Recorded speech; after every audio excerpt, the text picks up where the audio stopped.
Brent here from American English with this guy, and today's English lesson is all about English phrasal verbs.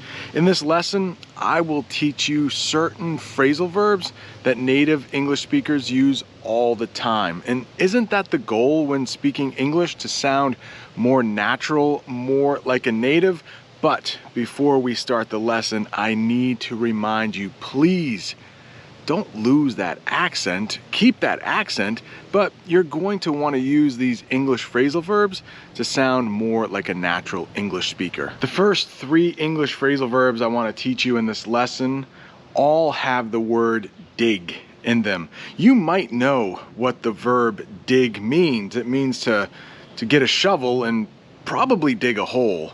Right now, I need to find a shovel somewhere in my garage because as it gets really dark here, there is a dead mouse on my front lawn.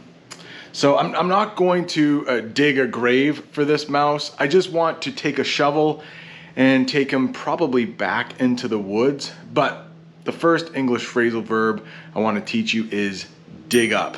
Let me take care of this mouse and then we can talk about dig up as soon as I find that shovel. I found a rake in my garage. My garage isn't that dirty, but I just couldn't find the shovel here. I think it's actually back in my shed. Let's go back there and then we'll talk about dig up. Poor little mouse. I think a cat got him. I don't own a cat, but my daughter said yesterday there was a cat on our front steps. I'll show you the front steps. And the poor little guy, he's in the grass just by my front steps. I won't show you his body. Just trust me, it's kind of gross and pretty sad. Dig up. While we go back to the shed, let me talk about dig up. It means to find, and it usually means bad information. Let's say somebody was running for president of the United States. A lot of times their opponents try to dig up information. They look for information that could hurt that person. Let's say they had an affair. Do you know what that means? An affair?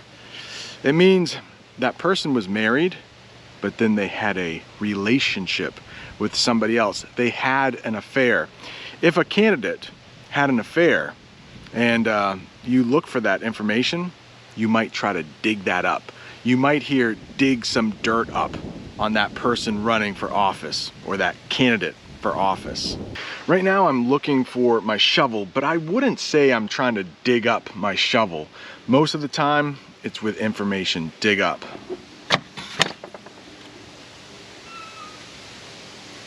My shed is old and it's falling apart, and I need a bungee cord to hold the door together.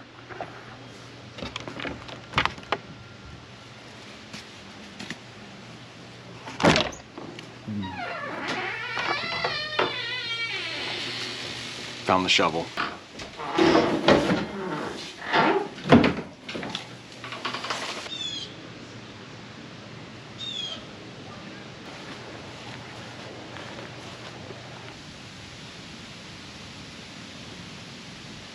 The next phrasal verb I'd like to teach you is dig out. That also is another way to find, but maybe more like to look for. So I had to dig out my shovel from the shed. Ooh, that might be kind of tough to say, huh? I had to dig out my shovel from the shed. Maybe you want to practice shadowing with that sentence. Lots of S's. But when you use dig out, it means you probably know where that thing is located. You know where that is stored. Let's talk about that verb for a second. You know the noun, store. It's a place where you buy things. But if you store something, the verb, it means you keep it for a period of time. When you're not using it, you might store that item. I don't need that shovel all the time. I thought I stored it in my garage, but apparently I store it in my shed. My family celebrates Christmas, and each December we celebrate Christmas. But before we celebrate, we put up, ooh, that's another English phrasal verb. We put up decorations all over the house. But we don't use those decorations all year, pretty much only in November and December. And we store the decorations in those boxes behind me. So right after Thanksgiving, Thanksgiving is at the end of November in the United States, each Thanksgiving I have to dig out our Christmas decorations so we can put them up all over the house.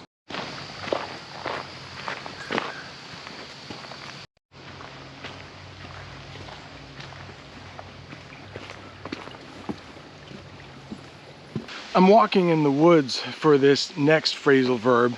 The next phrasal verb is ward off, and I'd like to thank Glossa for suggesting that I cover ward off. When you hear ward off, think fight off, think prevent. Let's use a couple examples. Because I'm in the woods, there could be bugs here, but it just so happens that I have some bug spray in my pocket.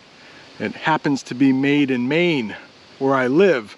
Well, this bug spray is going to help me ward off the bugs that might try to land on my skin. Also, vitamin C. Let's think about that. You can find vitamin C in foods like oranges. Some people think that vitamin C will ward off the common cold. And when I talk about the common cold, I mean the stuffy nose you might get, the coughing that you might get, the itchy eyes you might get when you get sick. Vitamin C might ward off the common cold. Let's talk about soccer for a second, or you might call it football. Let's say two teams are playing and one team is almost scoring a goal. The other team might try to ward them off, try to prevent them from scoring that goal. The next phrasal verb I'd like to talk about is watered down. But before we talk about how we use the phrasal verb, let's talk about where it comes from. Maybe you drink soda. Maybe you drink Coke, one of the most popular sodas in the world, right? Well, if you buy it from a can or a bottle, it's pretty much at full strength. It's the way it should be. But let's say you go into a convenience store and you get a fountain soda. And if you're not sure what fountain sodas are, I'll put a link up there. But it's not the real thing. They mix water with this thick syrup to make the fountain soda. Sometimes when you get there and it's been out for a little while, it gets a little watered down. It's not as strong as it once was. Maybe there's not enough syrup and there's too much water. It doesn't taste as good as the real thing. Maybe you go into English class and you're told that it's an advanced English class. You really want to be challenged in this class. But when you get there, you find it's too easy. You could say that class was watered down. Let's talk about websites. You can go onto a website on your computer, or you could go on to a website on your phone. We might call it the mobile version. A lot of times when you go on the computer, it's the real thing. It has all the features, it has all the things. But when you use your phone to get on that same website, it might be watered down. It doesn't have everything it normally does when you use it on your computer. If you found these phrasal verbs helpful, could you hit it with a thumbs up? And if you're looking for more lessons with phrasal verbs, right up there is a whole playlist with lessons on phrasal verbs. Thanks for watching. See you next time.